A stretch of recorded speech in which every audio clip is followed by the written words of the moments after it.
ಬಾಯ್ ಬಿಟ್ರೆ ನಮಗೆ ನೌಕರರೇ ಬೆನ್ನೆಲುಬು ಅಂತ ಹೇಳೋ ಬಿಎಂಟಿಸಿ ಸಂಸ್ಥೆ ತಮ್ಮ ನೌಕರರಿಗೆ ಬರಬೇಕಾದ ಸೌಲಭ್ಯಗಳನ್ನೇ ಸರಿಯಾಗಿ ನೀಡುತ್ತಿಲ್ಲ.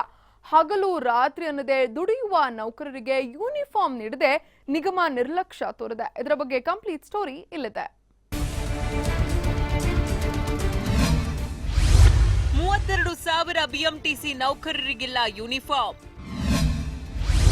ಸಮವಸ್ತ್ರ ಸಿಗದೆ ಕಂಡಕ್ಟರ್ಸ್ ಡ್ರೈವರ್ಸ್ಗಳ ಪರದಾಟ. ಬಿಎಂಟಿಸಿ ನೌಕರರು ಕಳೆದ 2 ವರ್ಷಗಳಿಂದ ಸೌಲಭ್ಯ ವಂಚಿತರಾಗಿದ್ದಾರೆ. ಪ್ರತಿದಿನ ಕಡ್ಡಾಯವಾಗಿ ಸಮವಸ್ತ್ರ ಧರಿಸಿ ಕರ್ತವ್ಯಕ್ಕೆ ಹಾಜರಾಗಬೇಕೆಂಬ ನಿಗಮದ ನಿಯಮ ಇದೆ. ಆದರೆ ನೌಕರರಿಗೆ ಕೊಡಬೇಕಾದ ಯೂನಿಫಾರ್ಮ್ ಅನ್ನೇ ಇನ್ನೂ ಕೊಟ್ಟಿಲ್ಲ. ಇದರಿಂದ ಸುಮಾರು 32,000 ಬಿಎಂಟಿಸಿ ನೌಕರರು ಸಮವಸ್ತ್ರ ಸಿಗದೆ ಪರದಾಡ್ತಿದ್ದಾರೆ. ಸಮವಸ್ತ್ರದ ಭಾಗ್ಯ ಯಾವಾಗ ದೊರೆಯುತ್ತೆ ಅಂತ ನೌಕರರು ಕಾಯ್ತಾ ಇದ್ದಾರೆ. ಮಹಿಳಾ ಸಿಬ್ಬಂದಿಗೆ ಸೀರೆ ನೀಡ್ತಾ ಇದ್ರು.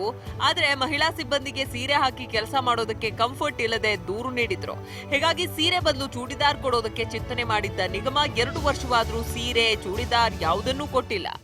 ಚೂಡಿದಾರ್ ಆದ್ರೆ ಕಂಫರ್ಟಬಲ್ ಅನ್ಸುತ್ತೆ ಅಂತ ತಗೊಂಡು ಹೊಲಿಸ್ಕೊಂಡಿರೋದು. ಫಸ್ಟ್ ನಾವು ತಗೋಬೇಕಂತೆ, ನೆಕ್ಸ್ಟ್ ಇಯರ್ ಇಂದ ಕೊಡ್ತಾರಂತ ಹೇಳಿದ್ರು. ನೌಕರರು ತಮ್ಮ ದುಡ್ಡಲ್ಲೇ ಬಟ್ಟೆ ಖರೀದಿಸಿ ಕಾರ್ಯನಿರ್ವಹಿಸ್ತಾ ಇದ್ರೆ ಇತ್ತ ವೇತನ ಹೆಚ್ಚು ಮಾಡ್ರಿ ಅಂದ್ರೂ ಸಂಸ್ಥೆ ಇದುವರೆಗೂ ತಲೆ ಕೆಡಿಸಿಕೊಂಡಿಲ್ಲ.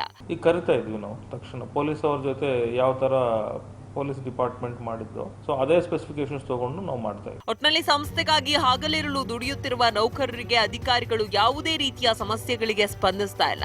ಚುನಾವಣೆ ನಂತರ ಆದರೂ ಇವರ ಸಮಸ್ಯೆ ಬಗೆಹರಿಯತ್ತಾ, ಟೆಂಡರ್ ಕರೆದು ಸಮವಸ್ತ್ರ ಭಾಗ್ಯ ನೀಡ್ತಾರಾ ಅನ್ನೋದನ್ನ ಕಾದು ನೋಡ್ಬೇಕಿದೆ. ಕೃಷ್ಣಮೂರ್ತಿ, TV5 ಬೆಂಗಳೂರು.